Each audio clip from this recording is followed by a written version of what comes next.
अस्सलामुअलैकुम वरहमतुल्लाहि वबरकातुहू। नाज़रीन मोहतरम, मैं हाफिज़ वानिज़ आपकी खिदमत में एक नए वीडियो के साथ हाजिर हूँ। नाज़रीन मोहतरम, आज आपके सामने बहुत ही बड़ी ब्रेकिंग न्यूज़ रखनी है, तो आपने वीडियो को आखिर तक जरूर देखना है। नाज़रीन मोहतरम, हमने आपके सामने पहले एक बात रखी थी कि अल्लामा हाफिज़ साद हुसैन रिज़वी साहब और इसी तरह नायब अमीर अल्लामा ज़हीरुल हसन शाह साहब और इसी तरह खतीबुल इस्लाम अल्लामा फ़रूकुल हसन साहब, ये जो तहरीक लब्बैक पाकिस्तान की तीन शख्सियात हैं जनाब, इन पर हुकूमत की तरफ से पाबंदी लगाई गई थी कि जनाब ये हाफिजाबाद की हुदूद के अंदर दाखिल नहीं हो सकते। नाज़रीन मोहतरम,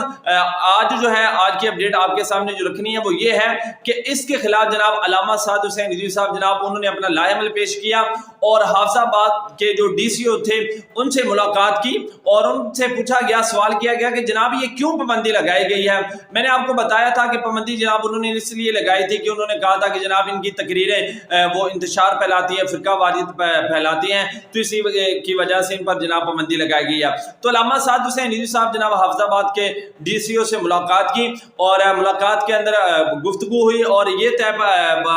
पाया अल्लामा साद हुसैन रिज़वी साहब की जानिब से कि ये जो आप हम पर बगैर किसी वजह के पाबंदियां जो है वो लगा रहे हैं, इनको जो है वो ख़त्म किया जाए, क्योंकि नाज़रीन मोहतरम ये मुल्क जो है ये किसी के बाप की जगह नहीं कि जनाब जो कहे कि आपने वहाँ पर जाना है वहाँ पर नहीं जाना। और नाज़रीन मोहतरम आपको बताऊं कि अगर ये फैसला ठीक कर देते हैं तो ठीक है फाबिया, लेकिन अगर ये फैसला ठीक नहीं करते, इसी तरह अपनी बगैरतियों पर रहते हैं, तो तहरीक लब्बैक पाकिस्तान जो है वो बहुत जल्द जो है एक बड़ा ऐलान करेगी और फिर पूरे मुल्क पाकिस्तान के अंदर जो है वो आपको तहरीक लब्बैक पाकिस्तान के कारकुनान का समुंदर जो है वो देखने को मिलेगा। लेकिन उम्मीद है कि ये हमारी बात को समझ जाएंगे और जो फैसला हक का बनता है वो ही करेंगे।